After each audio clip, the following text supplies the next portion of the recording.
No alvorecer desse dia e diante de um cenário maravilhoso, eu desejo a você um dia muito abençoado.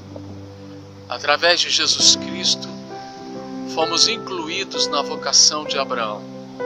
Somos abençoados a fim de que sejamos uma bênção. Pela palavra de Deus, reconhecemos que a bênção é resultado da obediência, enquanto a maldição é fruto da desobediência. O sábio Salomão chega a declarar que a maldição sem causa não se cumpre, ou seja, a maldição sem a transgressão ou sem o pecado, ela não se estabelece. Isso é um fato que nós podemos perceber no episódio em que Balaque contrata Balaão para amaldiçoar o povo de Israel. Ele não pôde fazê-lo simplesmente porque não viu iniquidade em Jacó e nem maldade em Israel. Diante disso, ele declarou com suas próprias palavras que não vale encantamento e nem adivinhação diante do povo de Israel, diante do povo de Deus. Diferentemente de Balaão, nós fomos chamados para abençoar. Balaão foi contratado para amaldiçoar, nós para sermos uma bênção.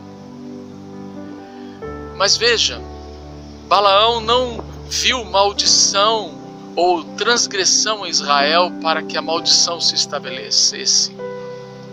Mas quando nós olhamos a nossa sociedade e percebemos a imoralidade, o sangue inocente derramado, a corrupção, a depravação de valores, nós estamos certos de que a maldição tem toda a propriedade para se estabelecer se ela já não o fez.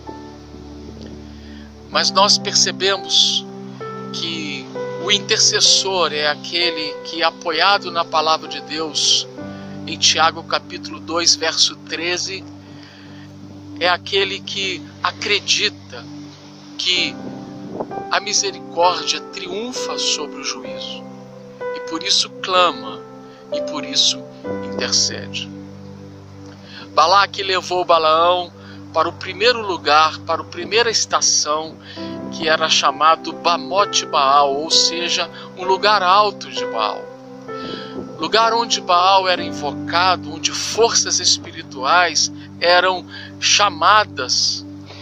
E Balaque acreditava que Balaão, como canal de maldição, assomado a este lugar de invocação da idolatria e de entidades espirituais, a maldição sobre Israel se consolidaria.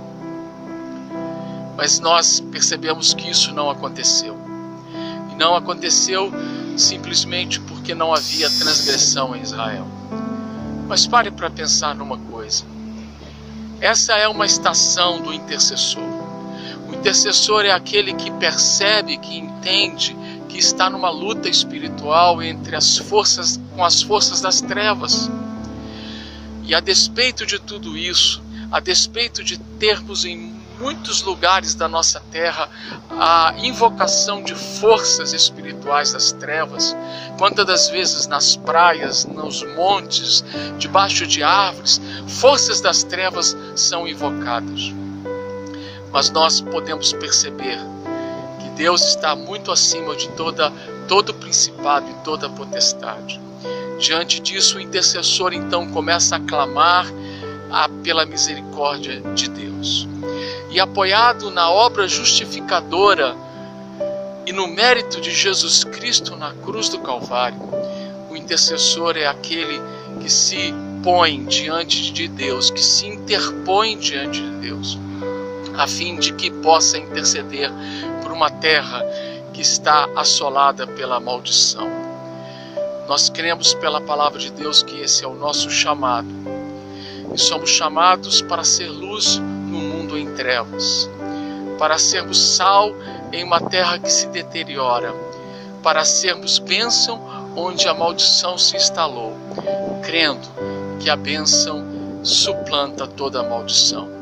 Que você não deixe de clamar pela sua casa, pela sua cidade, pela nossa nação, crendo que Deus é poderoso para trazer a sua bênção e romper com toda a maldição. Que o Senhor te abençoe, em nome de Jesus.